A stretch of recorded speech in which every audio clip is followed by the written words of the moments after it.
All right, welcome everybody. Matteo. I can hear you. Great, that's fantastic. Yes. It's good because yesterday was an awkward moment, just like when you have the strange calls with your wife and she's upset with you and she listens to all your conversation, but she never answers to you. So that was the situation of yesterday. Yes.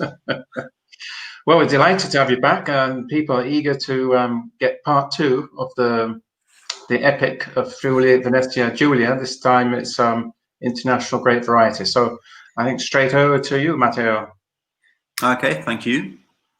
So welcome everybody, and good morning again.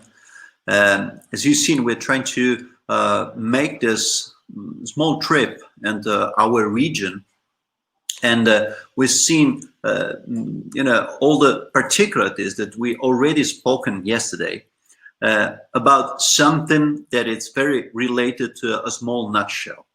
Again, something to go very quickly at the beginning, just to have a small recap of what we told yesterday. So we are in the extreme northeast. So it's one of the coolest part of the DOCs that you can find in all around Italy.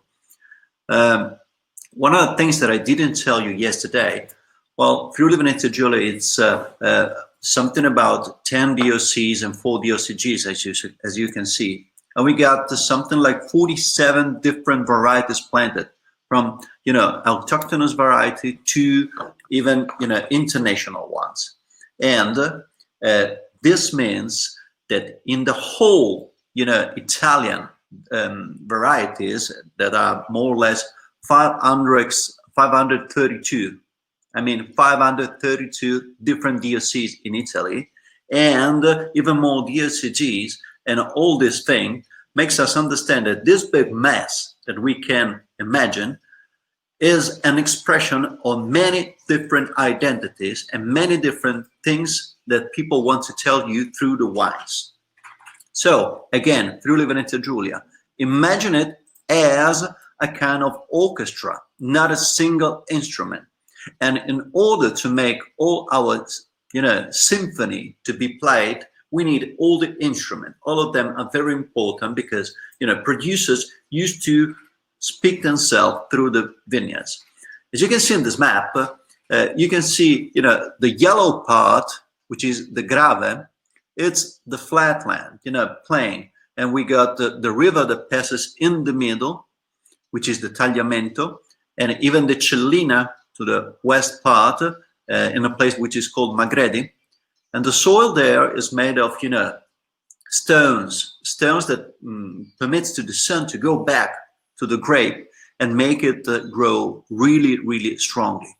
As you can see, the eastern part, so the green part, which is the DOC Friuli Colli Orientali, and the orange part, which is the DOC Collio, are the ones in the hillside, along with the Zonzo and the Carso, so the eastern part, is this kind of backbone of the hillside, where you have hills with the Ponca that we've seen yesterday, so with this place made with layers in marl and sandstone, and the Karsic area, which is very particular because it's a very windy, very close to the seaside, and very dry, in the action of the elements and the microclimate.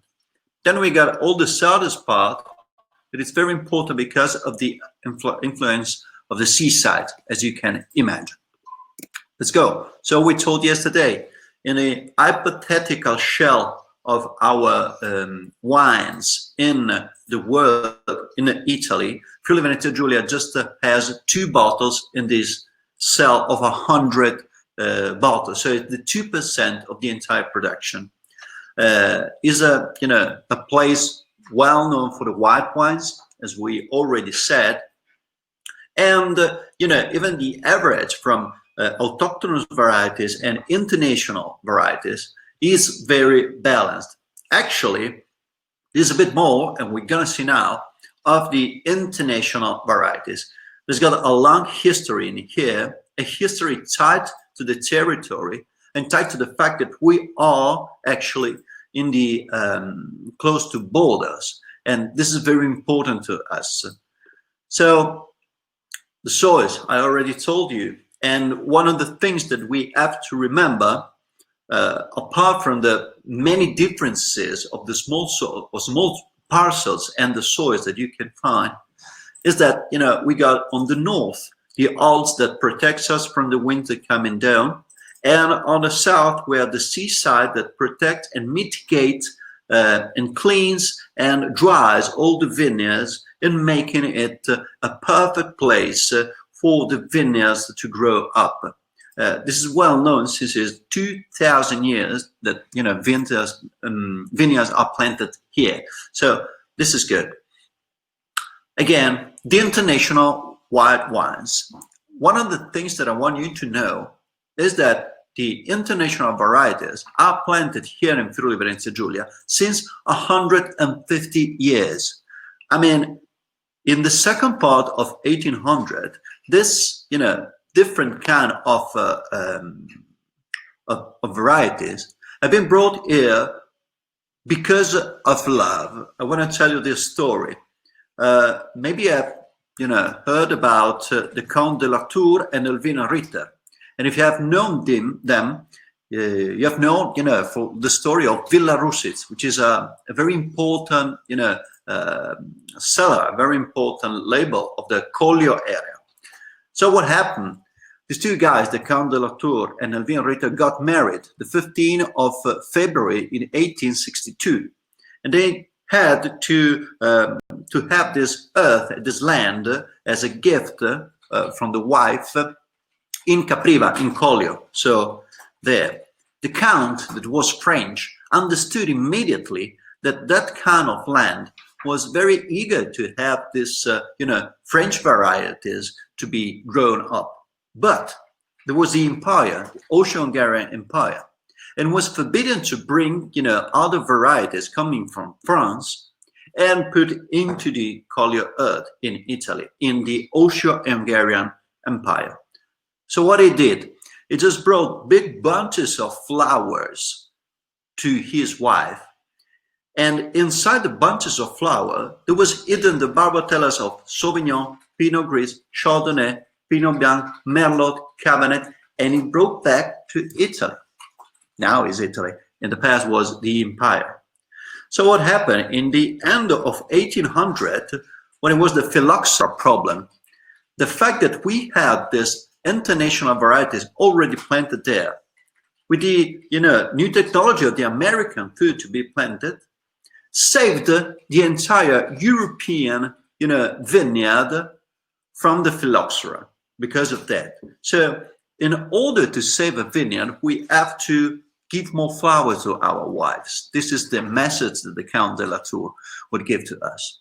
But what I wanted you to know is that we have this variety, just like the Sauvignon, and then the Sauvignonnas that came and became the Friulano right now, that they have a French accent as wines, but they understood and they speak actually the language of Friuli Venezia Giulia. So the Sauvignon and the Pinot Grigio as well, and all the other varieties that you're gonna drink coming from Friuli Venezia Giulia, maintained the particular you know, expression of the variety close to the importance of the earth what is planted. So, for example, Pinot Grigio. Many people, even many locals, do not know that Pinot Grigio is the most planted variety in here, even more than Glera. So Pinot Grigio is very important for us. I mean, it's about Friuli Venezia Giulia, Trentino Alto Adige, and Veneto. They used to produce the 49% of the Pinot Grigio in the world. So that's what it means, Pinot Grigio, to us. Even if it's a grape, you know, a variety that locals do not choose, you know, often, it's something that is very related to the, you know, foreign markets. But Pinot Grigio's got so many expressions. Again, as I told you yesterday, Pinot Grigio is just like pop music. You can have Shakira, you can have the Beatles, and in the middle there is everything. Both are fine. I mean, you can have this Pinot Grigio, which are very light, fresh, you know, just kind of, people from US used to call them afternoon wines. very light and very, kind of summer wines. But if you go to the hillside with the historical part in Colli Orientali, del Friuli, and Collio, you can find some Pinot Grigio with, very concentrated, with 14 degrees and very thick, very, very, powerful, and with an enormous aromatic, aromatic part very developed because of the microclimate. Again, if you think about the vintage of 2019, we have the perfect September for harvesting because it was very hot during the day, but not that hot that stops everything, and very cool in the in the evening and during the night. So we can manage with the maturation and with the aromatic part to be developed. Again, Chardonnay, for example, Chardonnay is a wine that it's very used for the blends. We've seen yesterday, but Chardonnay itself is not that big as a production. I think it's 7-8%, but it's a wine very used for the blends. Then Sauvignon, I told you, Sauvignon is more or less 20% of the entire production of the white wines. It's very important for the hill part of the region, but everywhere Sauvignon means something. Just like it's the real big brother of Friulano sometime, and they exchange the flavors when the producer wants to explain you what is the way that he wants to interpret his earth. Pinot Bianco, a very small part of it. Pinot Bianco is just like a noble, hidden but always present. It's a beautiful wine with beautiful expression that comes from the hillside and goes on the plain lands. Always clean, always fresh, always elegant, and very close to what the Pinot Bianco, for example, in other places, just like Alto Adige, is eager to express, because Pinot Bianco can be always, close to the saltiness of the earth that comes from the seaside story, and, the elegant part that express.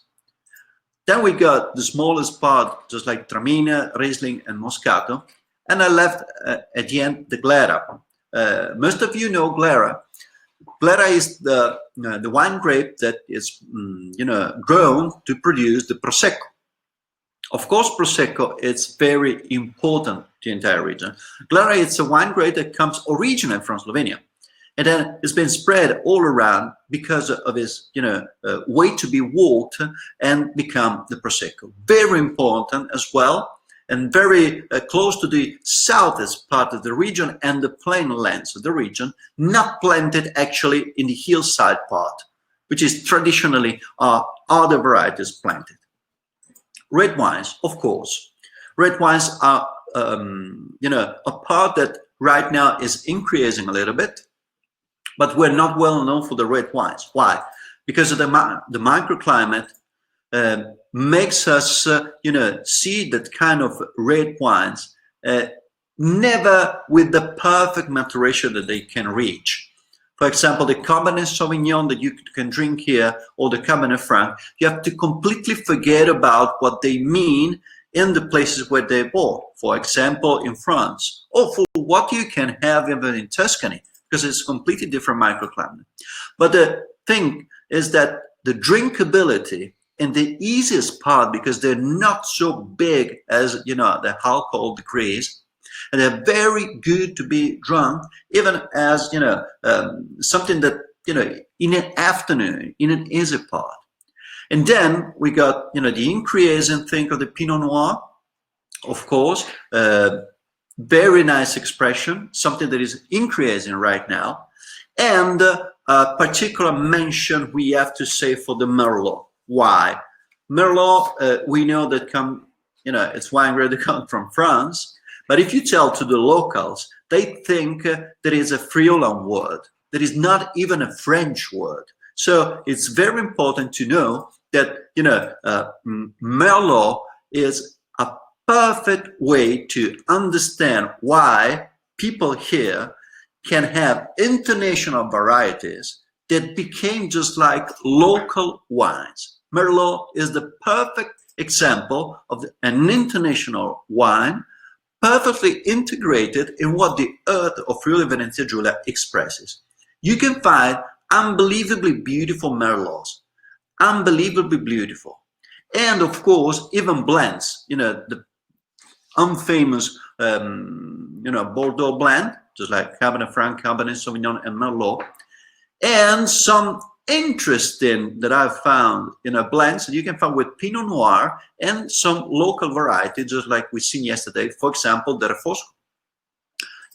Producers like to, experimentate a way to make this earth speak in a certain way. So these are the rates.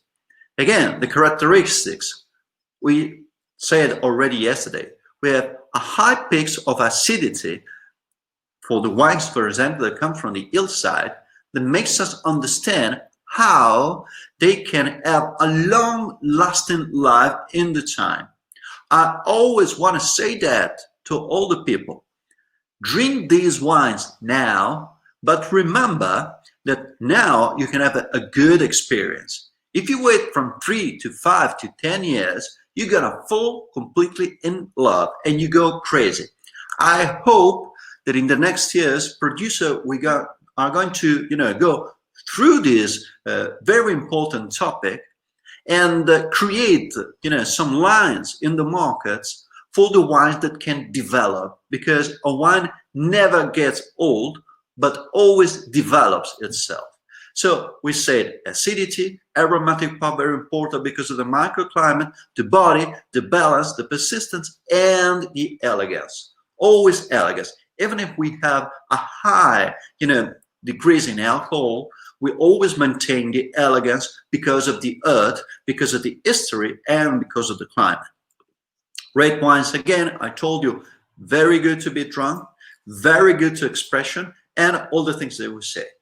In the closing part, the macerated wines, very quickly. The macerated wines are wines that are just going into the markets right now.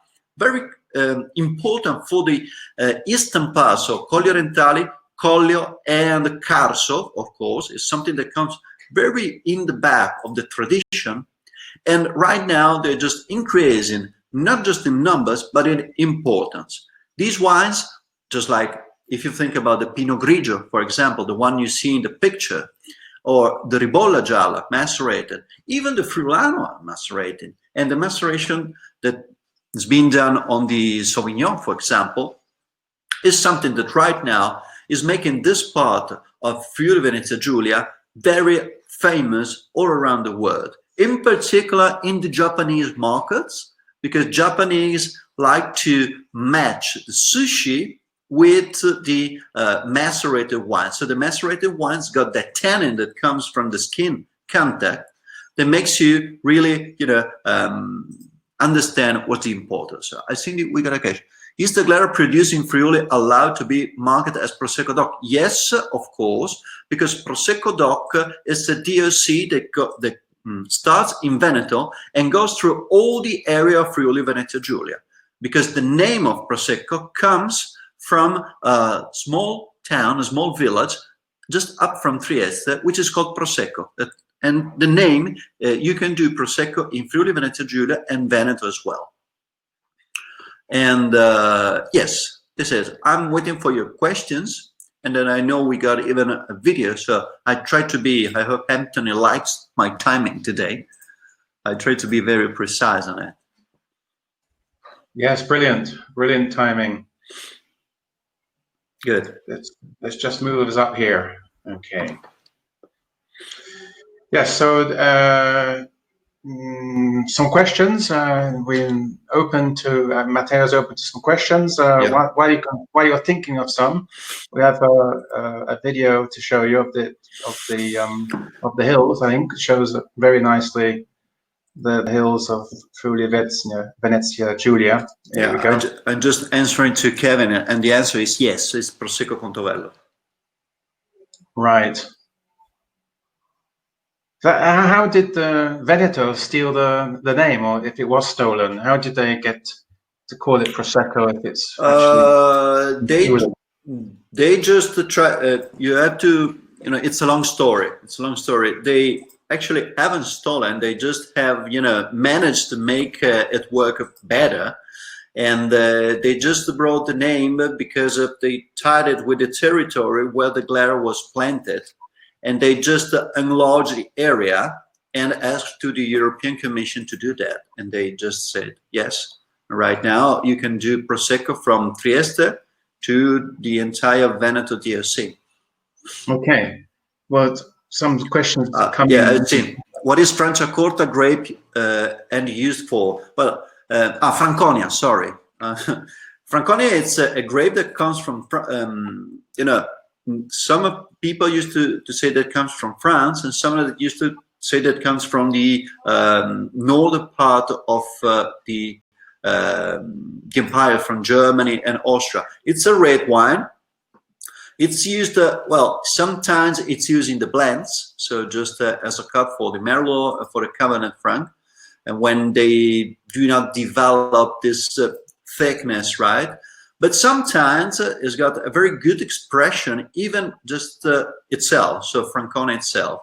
It's very, it's not sweet, but it's something that recalls you there is something sweet inside. I used to like it, very good. And it's not easy to find out.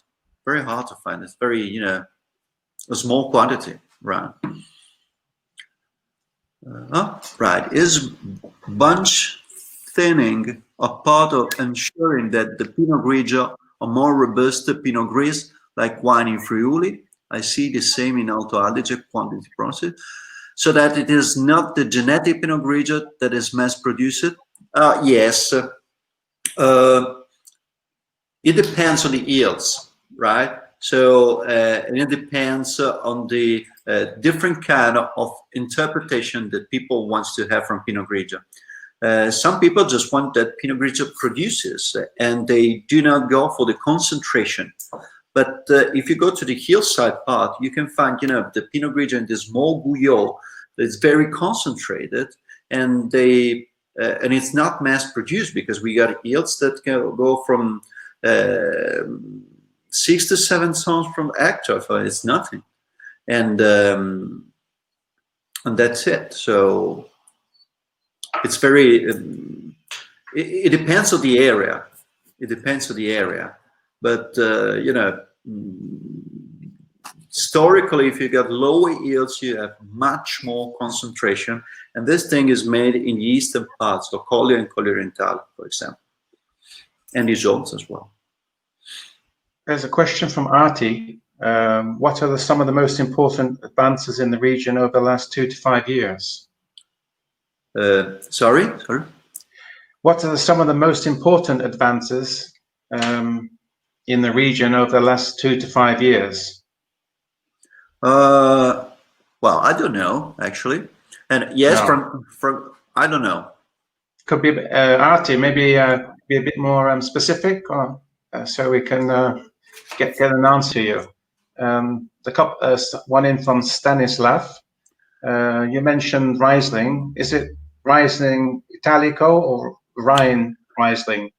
It's Rhine Riesling in my case, and yes, Franconia is also Blaufränkisch. To answer the question. Okay. And mostly it's Rhine Riesling. We got a very small part of Italic Riesling, but it practically doesn't count. It's just a small part, very small part. Okay, well, still time to get some questions in. We're going to take a look at the video we said we would do a few moments ago. So let's choose one here. A nice one for you. Here we go.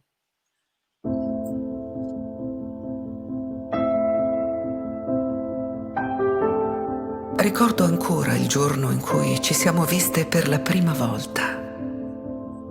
Eravamo l'ennesima generazione nata nel silenzio delle colline, dove anche il tempo impara ad aspettare. Facevamo lunghe passeggiate, a volte senza nemmeno parlare. Non avevamo nulla da dirci, o forse non sapevamo ancora cosa ci stessimo nascondendo. Ricordo gli sguardi severi e discreti dei nostri padri che erano sempre capaci di rimproverarci. Tra queste colline l'amore non si dice e l'affetto diventa lavoro, perseveranza, eredità, terra.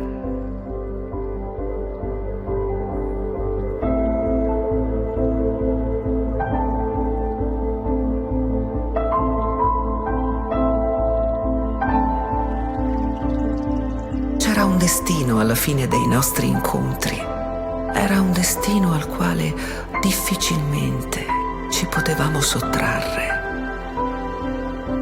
E così siamo cresciute, imparando a nascondere le parole che accompagnavano le nostre passeggiate. Giorno dopo giorno abbiamo arricchito la nostra anima, la sua profondità e i suoi vuoti. Anche il tempo da noi può imparare. Basta aspettare, diceva mio padre. Abbiamo così aspettato, seppur distanti, quel momento che ci permetteva di passeggiare di nuovo insieme nel silenzio dei vigneti. Abbiamo un luogo qui dove trovano rifugio le anime di coloro che si cercano.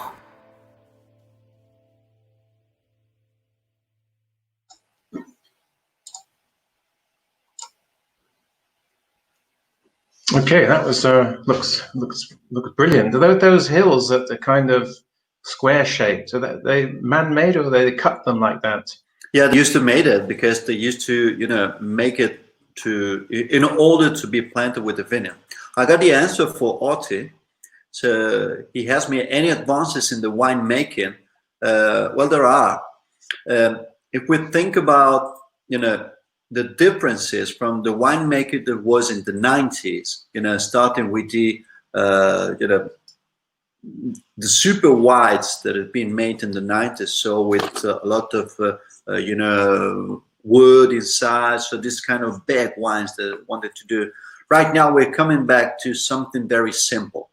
The maceration revolution started in Collio in Italy. It's something that we can hear here. But, I can see many producers going back to the concrete, for example, using for, to make the wines. And in general, we're going through wines very, trying to bring this big body of the wines that we used to do and make it much more drinkable. So we're looking much more to the Alsace instead of looking to, the market that was in the 90s. And if we're talking about advances, about, the vineyards and the wine grapes, of course, after the Prosecco revolution, we had an advance of Ribolla Gialla and, of course, Pinot Grigio, which is, as I told you, the main variety here. Okay. I hope I answered. Yeah. Just one final point. The International Wine Tourism Conference is heading to Friuli Venezia Giulia later in the year, October, end of October. What's the wine tourism scene at the moment? Luckily, we are very, we are one of the safest places right now in Italy for what happened in this period of emergency, and the tourism in the cellars is increasing in the last weeks. I can see a lot of, winemakers organizing already tastings into the vineyards, with dinners into the vineyards, walks into the vineyards, and that they're trying to make this external part, which is safe, very, to be used by people that comes here. And I think this is going to be something that changes us as locals, because we need to understand the power of this possibility of the tourism. Great. So it's looking all systems go for the International Yes. Wine Tourism Conference, and we hope to be out in the vineyards and viewing that wonderful scenery and tasting those fantastic wines. So thank you very much, Matteo, and Thank you, very much Anthony. to Promo Turismo for supporting the event. And I'm sure not only for wine importers, people in the wine trade, but also in the wine tourism trade will have found both sessions visually stimulating and making us just want to come and visit. Okay, so thank you very much, Matteo. Thank you. Thank you, everybody. Thanks. Right. Okay, so next up we have live interviews again with three fantastic producers. First one will be Travignoli, I got the pronunciation right. That's Florence, Tuscany. Carlos Vini from the Chianti Classico region. I'm finishing up with Macerie Culture. That's a producer from Puglia. So that's coming up in 15 minutes. That's 4:15. You can see the top of your chat link to the next session. Just click on there and it'll take you to the waiting room, and we'll be with you at 4:15. Okay, bye for now.